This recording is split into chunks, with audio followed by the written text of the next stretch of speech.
উফ, এইবার এমন একটা দাও মারবো না যে কৃষ্ণচন্দ্র কেঁদে কুল পাবে না। কিন্তু সেটা একমাত্র সফল হবে যদি কৃষ্ণনগরের মন্ত্রী আমাদের পাশে থাকে। আরে ও তো মোহর ছাড়া আর কিছুই চেনে না। ওকে খবর দিয়েছি এক্ষুনি এলো বলে। রাজামশাই, কৃষ্ণনগরের মন্ত্রী এসেছেন। ওকে ভেতরে পাঠিয়ে দাও। প্রণাম খাম্বাজ রাজ। এ কি রানীমা, আপনি? আমি তোমাদের কৃষ্ণনগরের রানীমা নই, আমার নাম ললনা। আমি হরেক রকমের গলায় কথা বলতে পারি। এটা আমার আসল গলা। ওরে বাবা রে বাবা রে বাবা, আপনি তো প্রতিভার জলজ্যান্ত রূপ। একে আপনি কোথা থেকে পেলেন খাম্বাজ রাজ? বেশ কিছুদিন আগে একটা যাত্রা দেখতে গিয়ে ললনার সাথে পরিচয় হয়। ওর ব্যাপারে সবকিছু জানার পরে আমার মাথায় একটা বুদ্ধি খেলে যায়। তাই আপনি আমাকে ডেকে পাঠিয়েছেন, তাই তো? একদম তাই। আমার একটা পরিকল্পনা আছে। ছলে বলে কৌশলে ওই কৃষ্ণনগরের আসল রানীকে কিছুদিনের জন্য বাইরে পাঠাতে হবে। আর সেই সুযোগে সেসব দায়িত্ব আমার ওপরে ছেড়ে দিন। আমি নিজের দায়িত্ব নিয়ে ললনাকে কৃষ্ণনগরের রানীর সমস্ত আদব কায়দা শিখিয়ে দিয়েছি। এখন শুধু আমি বাকি ব্যাপার নিয়ন্ত্রণ করব। এখন মহারাজ বাৎসরিক হিসেব নিয়ে ব্যস্ত, তাই রানীমা চলে যাবেন আর তার বদলে ঢুকবে ললনা দেবী। তাহলে আর দেরি কেন? আজ রাতেই বেরিয়ে পড়ো। আর যদি আমার পরিকল্পনা অনুযায়ী এগোতে পারো তাহলে কিছুদিন পরে তুমি হয়ে উঠবে কৃষ্ণনগরের রাজা। আমার কত দিনের আশা। চলুন তাহলে। হ্যাঁ চলুন। রাজবাড়ির বাকি ব্যাপার যেতে যেতে বুঝিয়ে দেব। রানীমা কিভাবে কথা বলেন, কাকে কি বলে ডাকেন, রাজবাড়ির কোথায় কি আছে সব।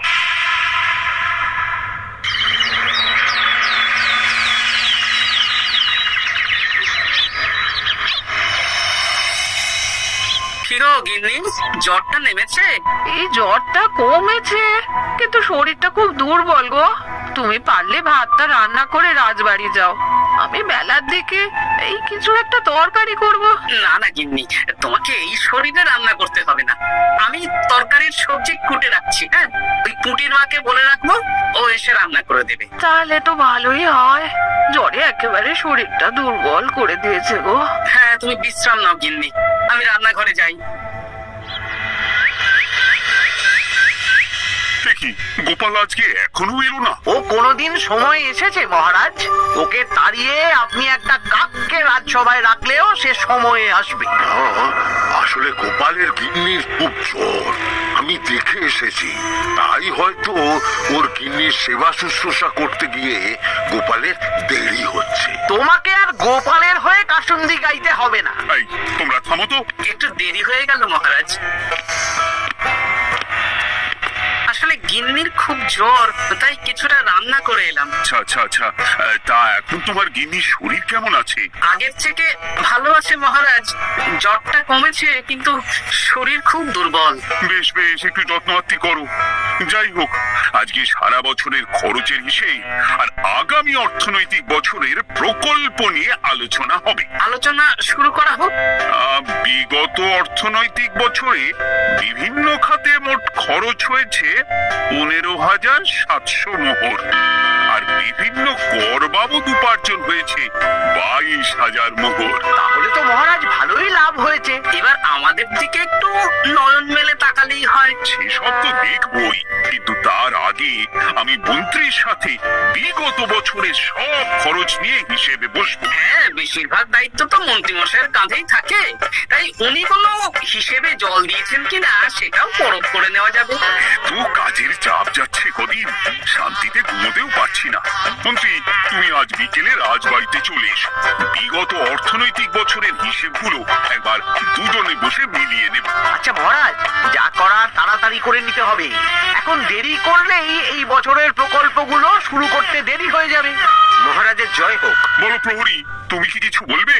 মহারাজ, একজন কালো চাদর মুড়ি দেওয়ার লোক এলেন আর আমার হাতে এই চিঠিটা ধরিয়ে দিয়ে চলে গেলেন। কি গরমে চাদর মুড়ি? অদ্ভুত লোকটা। কি রে বাবা? সর্বনাশ! কি হলো?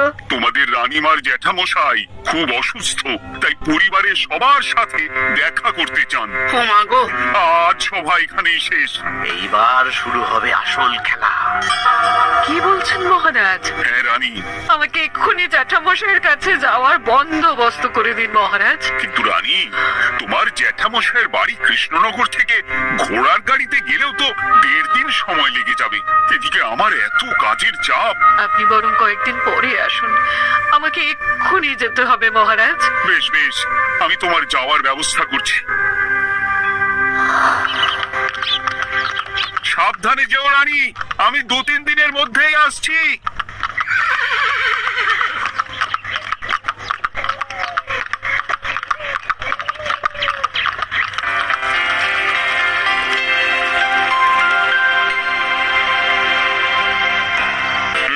মন্ত্রী, বিগত অর্থনৈতিক বছরে আমাদের পাঠশালার উন্নতির জন্য কত খরচ করা হয়েছিল একটু দেখো তো। সব মিলিয়ে মোট 150 মোহর মহারাজ। কিন্তু আমার এখানে তো 170 মোহর দেখাচ্ছে। 170 মোহর? তা কি করে হয়? একই রানীমা, আপনি ঘোড়ার গাড়ি করে গেলেন আর হেঁটে চলে এলেন? সে আমার ব্যক্তিগত ব্যাপার, তুমি তোমার কাজ করো।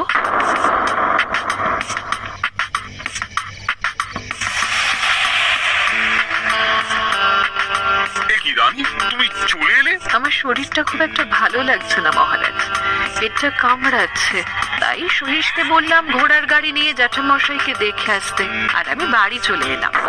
সহিস এসে খবর দেবে, তারপর আমি আর আপনি দুজনে একসাথে যাব। বেশ বেশ, ঠিক আছে রানী, তুমি বিশ্রাম নাও। বিশ্রাম না, আমি একটু স্নান ঘরে যাব, পেটটা কেমন মোচড় দিচ্ছে।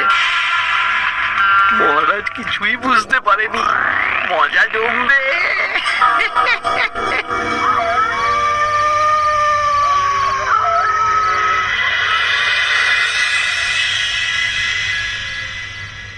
এ কি রানী, তুমি তোমার সব গয়না গাটি বের করছো কেন? আমার আর এই পুরনো নকশার গয়না পছন্দ নয় মহারাজ। আজকে কালকে সকালবেলা এই গয়নাগুলো শ্যাকরাকে দিয়ে শহুরে নকশায় নতুন গয়না বানাবো। কিন্তু এগুলো তো তোমার সবই পছন্দের গয়না। কিন্তু মহারাজ, আমি ভেবে দেখলাম এই গয়নাগুলো সবই বড্ড ভারী গয়না। আমি শহুরে আধুনিক নকশার হালকা গয়না পরবো। এমনিতে জ্যাঠামশাইয়ের শরীরটা ভালো নেই, মনটাও ভালো নেই, পেটটা কেমন মোচড় দিচ্ছে। আমি আরেকবার স্নান ঘরে যাব।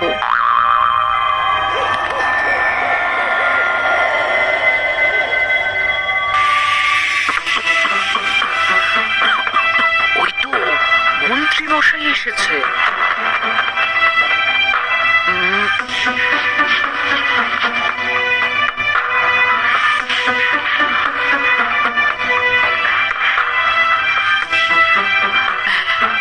এই রাজ্যে গোপাল আমার শত্রু, কালকে থেকে গোপালকে খাটাবে।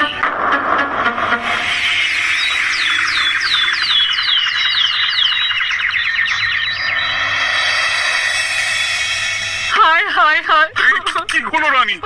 কি হলো?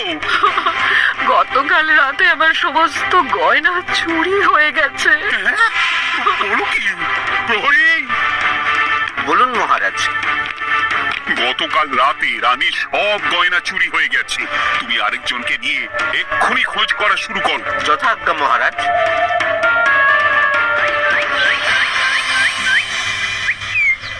আমার সব গয়না চুরি হয়ে গেল, এবার আমি কি করব? রানী তুমি কেঁদো না, সেই সকাল থেকে কেঁদেই চলেছ। আমি তো প্রহরীকে খোঁজ করতে পাঠিয়েছি। এই সব প্রহরী কর্মচারী কাউকে বিশ্বাস হয় না আমার। আজ থেকে সবাইকে ছুটি দিয়ে দেব। কি বলছো তুমি? সবাইকে ছুটি দিয়ে দিলে রাজবাড়ির কাজ কে করবে? কেন? আমাদের সবচেয়ে বিশ্বাসযোগ্য সভাসদ গোপাল আজ থেকে রাজবাড়ির সব কাজ গোপাল করবে। কি বলছো? আপনি কি বলতে চাইছেন? গোপাল বিশ্বাসযোগ্য না? হ্যাঁ, গোপাল আমার সবচেয়ে প্রিয়। ওর চেয়ে বিশ্বাসযোগ্য আর কেউ নেই। কিন্তু কোনো কিন্তু না, বলবেন আপনার আদেশ। এক্ষুনি গোপালকে ডেকে পাঠান। যেমন তোমার ইচ্ছে। গোপাল, গতকাল রাতে রানীর সব গয়না চুরি হয়ে গেছে, তাও আবার ঘরের ভেতর থেকে। আমি চাই তোমার মতো বিশ্বাসযোগ্য লোকই রাজবাড়ির সমস্ত কাজ করুক। মানেটা ঠিক বুঝতে পারলাম না রানীমা। মানে আমি রাজবাড়ির বেশিরভাগ কর্মচারীকে ছুটি দিয়ে দিচ্ছি, তার বদলে রাজবাড়ির কাজ করবে তুমি। কিন্তু কোনো কিন্তু না, রাজসভার ভাড়ামো অনেক হয়েছে। এবার থেকে তোমার কাজ বাসন মাজা, ঘর মোছা, কাপড় কাচা, পুরো রাজবাড়ি ঝাঁট দিয়ে পরিষ্কার করা। এই সেরেছে। যাও, রান্নাঘর থেকে বাসন নিয়ে পুকুর পাড়ে গিয়ে বাসন মাজবে। কি গোপাল, রাজসভা থেকে সোজা পুকুর পাড়ে? কি হয়েছে নাকি? খুব হাসি পাচ্ছে না? হাসি তো পাবেই, নতুন রানীমা আসার পরে তোমার এই হাল করে ছেড়ে দিল। নতুন রানীমা? না, আসলে ঘটা বলতে চাইছে রানীমা তোমাকে নতুন চাকরি দিয়ে এই হাল করলো।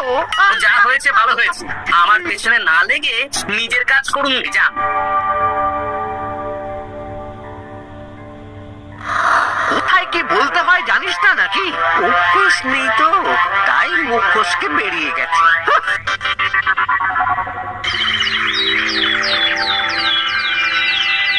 রাজ্যে চোরের উপদ্রব বেড়ে গেছে, তাই আমরা কিভাবে চোরের উপদ্রব কমানো যায় সেই নিয়ে আজকে একটা আলোচনা করব। কিন্তু মহারাজ, রাজসভায় এখনো তো সবাই আসেনি। এই তো এসে গেছি। ওই রাজবাড়ির জামা কাপড় কাচ্ছিলাম। এ কি, গোপাল এখন রাজবাড়ির জামা কাপড় কাচে? হ্যাঁ, সেসব করতে গিয়ে আমার নিজের জামা কাপড়ই ভিজে গেল, তাই বদলে এলাম। মহারাজ, রানীমা ঘোড়ার গাড়ি করে এসেছেন।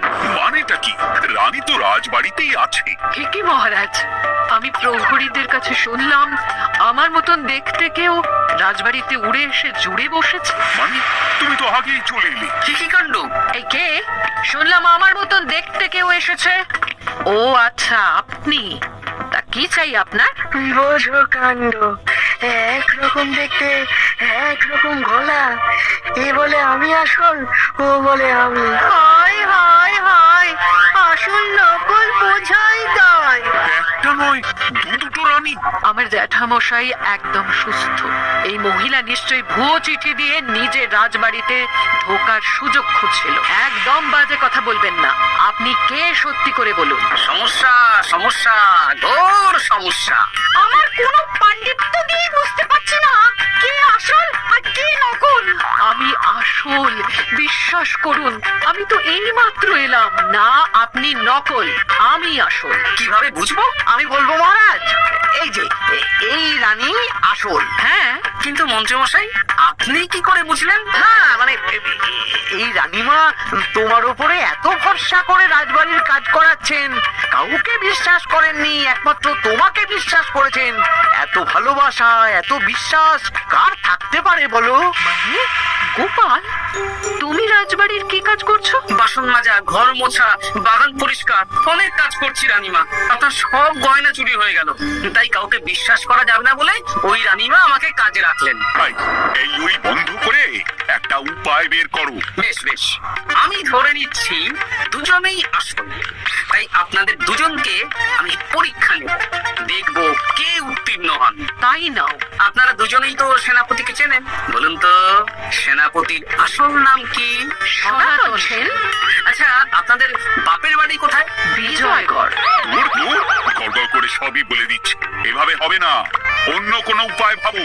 বেশ, সেনাপতি তলোয়ার দাও তো। দিচ্ছি। এই নিন, এই তলোয়ার দিয়ে মহারাজকে মেরে ফেলুন। আপনাদের মধ্যে কে মারতে চান বলুন। এসব তুমি কি বলছো গোপাল? মহারাজ আমার পতি পরমেশ্বর, ওনাকে আমি মারতে পারি? আমি স্বপ্নেও ভাবতে পারিনি গোপাল তুমি এই জঘন্য কাজ আমাকে করতে বলবে। আমি নিজের প্রাণের আহুতি দিতে পারি, কিন্তু মহারাজের গায়ে একটা আঁচড়ও দিতে পারবো না। উফ, খাম্বাজরাজ বেছে বেছে এক ধুরন্ধর নারীকে পাঠিয়েছেন, কোনো জবাব নেই। আমি বুঝতে পারছি না মহারাজ, এনাদের হাবভাব, কথাবার্তা, রূপ সবই একরকম। তবে যিনি ঘোড়ার গাড়ি চেপে এখন ফিরলেন, তিনি আসল হলেও হতে পারেন। আমি আসল বিশ্বাস করুন বললেই হলো? আসল হলে প্রমাণ করুন। বেশ, আজকে আর মাথায় কিছু আসছে না, আমি কাল আসবো। ততক্ষণ আপনারা দুজনে রাজবাড়ির দুটো ঘরে থাকুন। কি ছক মারিতে পড়লাম রে বাবা।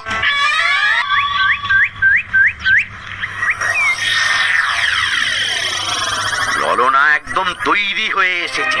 দারুণ মজা হচ্ছে বললুম। এবার শুধু একবার আসল রানীকে সরিয়ে ললনা যদি রানী হয়ে যায়, তাহলে রানীর গয়নার মতন সব আমার হাতে চলে আসবে। তারপর কি হবে? তারপর ধীরে ধীরে মহারাজকেও কায়দা করে সরিয়ে দেব, আর খাম্বাজরাজ আর আমি এই দুজনে মিলে এই রাজ্য চালাবো। কি বুদ্ধি আপনার মাথায়।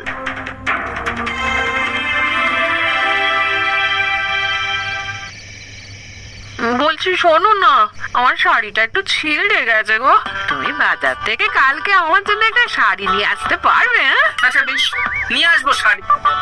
শাড়ি শাড়ি শাড়ি, এই তো মাথায় বুদ্ধি এসেছে।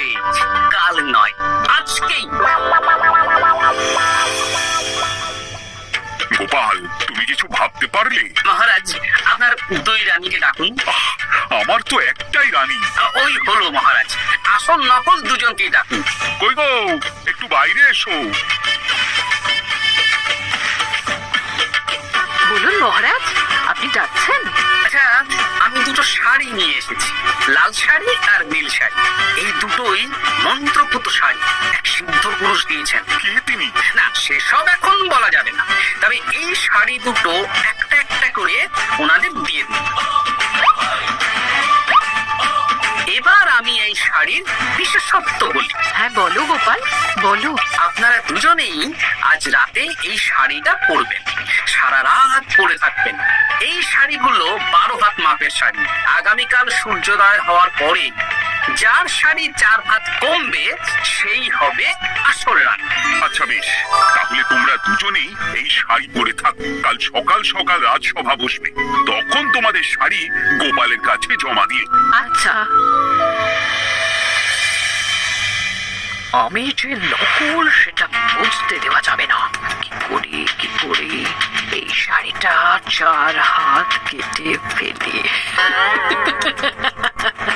ওই দুফল কাটা ছড়ি কেটে ফেলো।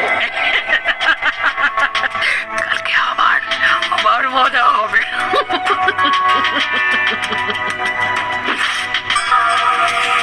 হে ঠাকুর, রক্ষা করো ঠাকুর, আমার শাড়িটা যেন 4 হাত কমে যায়। ঠাকুর রক্ষা করো।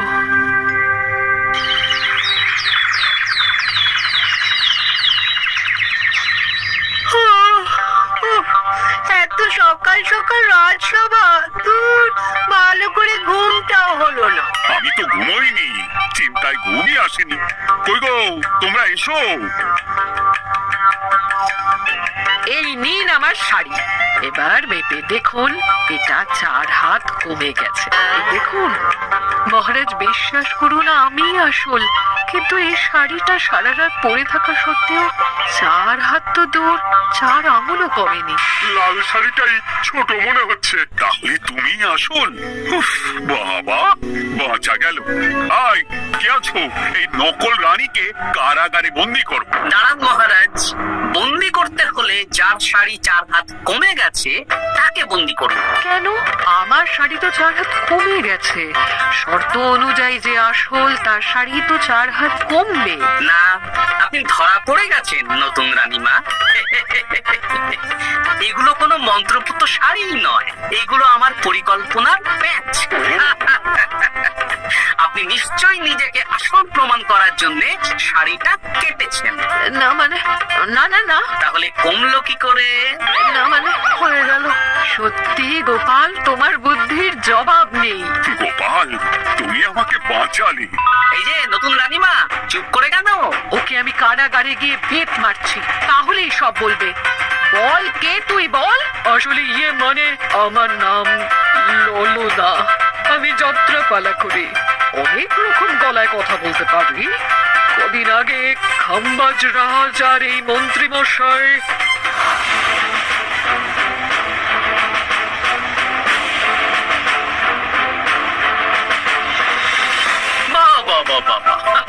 কিন্তু দেখছি ললনার ছলনা, তার মানে রানীমার গয়না। ওগুলো তো সব মন্ত্রীকে দিয়েছে, জানল দিয়ে কাপড়ে পেঁচিয়ে নামিয়ে দিয়েছি।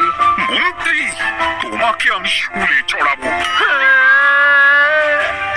ভুল হয়ে গেছে মহারাজ, আমাকে ক্ষমা করুন, প্রাণে মারবেন না, সব গয়না ফেরত দিয়ে দেবো মহারাজ।